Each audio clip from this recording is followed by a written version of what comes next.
ভূমিকম্প এমন এক প্রাকৃতিক দুর্যোগ যার পূর্বাভাস দেওয়া বেশ কঠিন। ভূমিকম্পের কারণে আগুন লাগে, ভূমিধস ঘটে, সুনামি আসে, কিন্তু জলবায়ু পরিবর্তন বা ক্রমবর্ধমান তাপমাত্রার কারণে কি ভূমিকম্প আরও হতে পারে? ভারত মহাসাগর নিচের তার যে প্লেট সেটা কিন্তু স্থির নয়।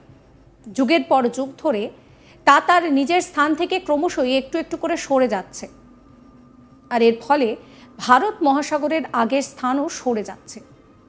সদ্য এক রিসার্চে এই প্লেটের চলন দেখা গিয়েছে। বিজ্ঞানীদের কথা মতো ভারত মহাসাগরের উপরে থাকা এই যে 90s রিজ তার প্রমাণ, এর গতিবিধি লক্ষ্য করে বিজ্ঞানীরা এই সিদ্ধান্তে পৌঁছেছেন। সবচেয়ে বিপজ্জনক ভূমিকম্পগুলো টেকটনিক প্লেটের কারণে ঘটে। এই প্লেটগুলি পৃথিবীর উপরের স্তর, ভূত্বক এবং নিচের স্তরটি ম্যান্টেল গঠন করে। পৃথিবীর কেন্দ্র থেকে নির্গত তাপ এই প্লেটগুলিকে নাড়াচাড়া করায় বছরে অন্তত আধ ইঞ্চি। এই প্লেটগুলো একে অপরের সঙ্গে ধাক্কা খায়, উপরে ওঠে, নিচে নামে, আর তার থেকে নির্গত চাপের কারণে ভূমিকম্প হয়। তাই কখন ভূমিকম্প হবে তা জানা বেশ কঠিন। তাই এই দুর্যোগ মোকাবিলায় আগাম কোনো প্রস্তুতি নেওয়া যায় না। ভূতাত্ত্বিক জরিপ বিভাগের একজন জানাচ্ছেন যে জলবায়ু পরিবর্তন এবং ক্রমবর্ধমান তাপমাত্রা ভূমিকম্পের সংখ্যা ও তীব্রতাকে বাড়িয়ে দিতে পারে। তাপমাত্রা বৃদ্ধির কারণে হিমবাহ গলে যাবে, সেগুলো থেকে বেরিয়ে আসা জল সাগরে চলে যায়। এই কারণে সমুদ্রপৃষ্ঠের উচ্চতা বাড়ছে, অর্থাৎ পৃথিবীর সমস্ত স্তরের উপর থেকে চাপ বৃদ্ধি পাচ্ছে। এই চাপ নির্গত হওয়ার সঙ্গে সঙ্গে ভূমিকম্প শুরু হয়। এই চাপের কারণে টেকটনিক প্লেট সেটা নড়াচড়া করে। আসলে তারা চাপ ছেড়ে দিতেই স্বাধীন। টেকটনিক প্লেট চাপ ছেড়ে দিলে ভূমিকম্প হয়। ভূপদার্থবিদরা বলছেন যে সমুদ্রপৃষ্ঠের উচ্চতা যত বাড়বে এর গোড়ায় চাপ তত বাড়বে। এই চাপ পড়বে ফল্ট লাইনে।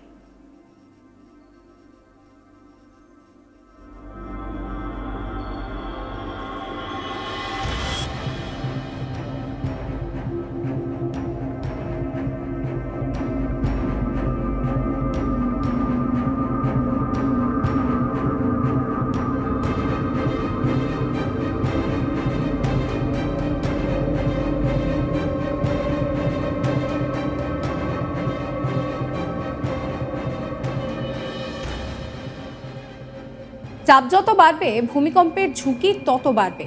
চাপের কারণে সৃষ্ট ভূমিকম্প শনাক্ত করা কঠিন বলে ভূপদার্থবিদরা বলেছেন যে এই ধরনের ভূমিকম্পের চক্র ধীর। তারা দীর্ঘ সময় ধরে চাপ সহ্য করতে থাকে, এরপর তারা হঠাৎই ফেটে যায়। সান ফ্রান্সিসকো এবং লস অ্যাঞ্জেলসে এমন ভূমিকম্পের সম্ভাবনাও কিন্তু রয়েছে, তবে কবে আসবে তা আমরা বলতে পারছি না। আশা করি আগামী কয়েক দশকের মধ্যে এটি ঘটবে বলে জানাচ্ছেন বিজ্ঞানীরা। বিজ্ঞানীদের মতে অন্তত 1000 বছর সমুদ্রপৃষ্ঠের উচ্চতা বৃদ্ধি থেকে কেউ আটকাতে পারবে না। উপকূলীয় ভূমিকম্পের তীব্রতা বাড়বে, সংখ্যাও বাড়বে। বহুদিন পর উপকূলীয় ভূমিকম্প আরও ঘন ঘন ঘটবে। এটি পরবর্তীতে প্রায় এই ধরে নিন 1000 বছরে সেখানে কিন্তু সান আন্দ্রেয়াস ফল্টে ঘটতে পারে। সান আন্দ্রেয়াস ফল্ট হলো একটি মহাদেশীয় ডান পার্শ্বিক স্ট্রাইক স্লিপ ট্রান্সফর্ম ফল্ট, যা আমেরিকার ক্যালিফোর্নিয়া রাজ্যের মধ্য দিয়ে প্রায় 1200 কিলোমিটার পর্যন্ত বিস্তৃত। এটি প্রশান্ত মহাসাগরীয় প্লেট এবং উত্তর আমেরিকান প্লেটের মধ্যে টেকটনিক সীমানার অংশ গঠন করে।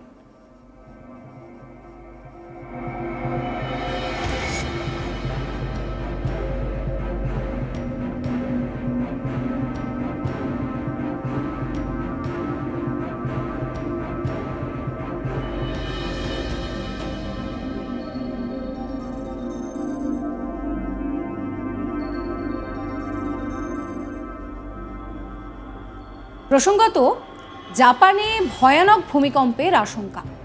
জাপান সরকার এক রিপোর্ট দিয়েছে যেখানে এই প্রলয়ের আশঙ্কা করা হয়েছে। নয়া রিপোর্টে দাবি করা হয়েছে যে এখনো পর্যন্ত যা ভূমিকম্প হয়েছে তার চেয়েও নাকি ভয়ঙ্কর ভূমিকম্প হতে পারে। এবারে ভূমিকম্পের মাত্রা নাকি আরও বেশি হবে। মনে করা হচ্ছে যে 9-এর ওপরে রিক্টার স্কেলে মাত্রা হতে পারে। আর যদি তা হয় তাহলে জাপানের প্রায় 3 লক্ষ মানুষ তারা কিন্তু মৃত্যুর মুখে পড়বেন, আর 10 লক্ষেরও বেশি মানুষ তারা ঘর ছাড়া হবেন। ক্ষয়ক্ষতির পরিমাণ যে কত হবে তা ধারণা করার মতো নয়, প্রায় কয়েক লক্ষ কোটি টাকা ক্ষয়ক্ষতি হতে পারে। এর আগে চলতি বছরের জানুয়ারি মাসে ভূমিকম্পে কেঁপে উঠেছিল জাপান। রিক্টার স্কেলে কম্পনের তীব্রতা ছিল 6.9। জাপানের মিয়াজাকির কিউসু দ্বীপে এই ভূমিকম্প হয়। এর জেরে সেখানে সুনামি আসতে পারে বলেও জারি করা হয়েছিল সুনামির সতর্কবার্তা। জাপানের আবহাওয়া দফতর জানায় যে স্থানীয় সময় 9টা নাগাদ এই ভূমিকম্প হয়েছিল। এরপর কোথাও ক্ষয়ক্ষতির খবর পাওয়া না গেলেও সতর্ক করা হয় প্রশাসনের তরফে। তাদের তরফে বিবৃতি জারি করে জানানো হয় কম্পনের কেন্দ্রস্থল মিয়াজাকি থেকে 48 কিলোমিটার দূরে। এর মধ্যে কিউসু এবং শিকোকোর প্রশান্ত মহাসাগরীয় উপকূলে 1 মিটার উচ্চতার সুনামির সতর্কতা জারি করা হয়। ইউরোপীয় ভূমধ্যসাগরীয় সিসমোলজিক্যাল সেন্টারের দেওয়া তথ্য অনুসারে ভূমিকম্পের গভীরতা ছিল 37 কিলোমিটার গভীরে।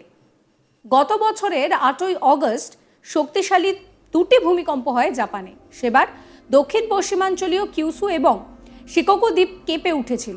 তারপর 1 জানুয়ারি 2024 সেই সময় জাপানের সুজু, ওয়াজিমা এবং আশেপাশের এলাকায় 7.6 মাত্রার ভূমিকম্প হয়েছিল। তাতে 300-রও বেশি মানুষের মৃত্যু হয়।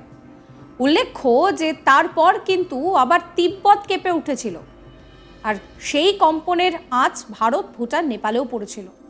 তিব্বতে 120 জনের বেশি মানুষের মৃত্যু হয়। সেই ভয়াবহতার ছবিতে প্রলেপ পড়তে না পড়তেই ফের ভয়াবহ ভূমিকম্পের আশঙ্কা জাপানে। অন্যদিকে মিয়ানমারে ভূমিকম্প হয়েছে। সম্প্রতি মিয়ানমারের ভূমিকম্পের প্রভাব এতটাই বেশি ছিল যে ব্যাংককে সেখানে কিন্তু 900 কিলোমিটার দূরে উচ্চ ভবন ধসে পড়ে, যার ফলে 40 জনেরও বেশি শ্রমিক আটকে পড়ে। কম্পনের ফলে লোকজনকে তাদের বাড়িঘর থেকে ছুটে বেরোতে দেখা যায়। ভূমিকম্পের ফলে মিয়ানমারে সেখানে আইকনিক আভা বৃষ্টি ইরাবতী নদীতে ভেঙে পড়ে। বিশাল ভূমিকম্পের কারণে বেশ কয়েকটি ভবন ভেঙে পড়ে। ব্যাংককে বেশ কয়েকটি বিল্ডিং খালি করে দেওয়া হয়। থাইল্যান্ডেও তার প্রভাব পড়েছিল। সরকার সেই সময় দাঁড়িয়ে মেট্রো পরিষেবা, বিমানবন্দর এবং সাবওয়ে বন্ধ করে দেয়। কার্যত যেন লকডাউনের পরিস্থিতি। ভূমিকম্পের পরই সোশ্যাল মিডিয়ায় এই সংক্রান্ত একাধিক ভিডিও ভাইরাল হয়, যে সমস্ত ভিডিওয়ে দেখা গিয়েছে যে বড় বড় বিল্ডিং, মল রীতিমতন কাঁপছে এবং লোকেরা আতঙ্কে রাস্তায় বেরিয়ে আসছেন। ভাইরাল ভিডিওতে এও দেখা গিয়েছে যে বহুতল রীতিমতো তাসের ঘরের মতো ভেঙে পড়েছে।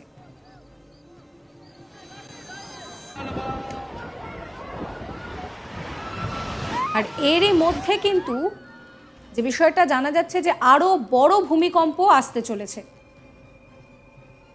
সমস্ত খবরের আপডেটের জন্য আপনাদের নজর থাকুক আজ তাক বাংলায়। চ্যানেলটিকে সাবস্ক্রাইব করবেন, নোটিফিকেশনের জন্য বেল আইকনে ক্লিক করবেন, ফলো করবেন আজ তাক বাংলার হোয়াটসঅ্যাপ চ্যানেলও।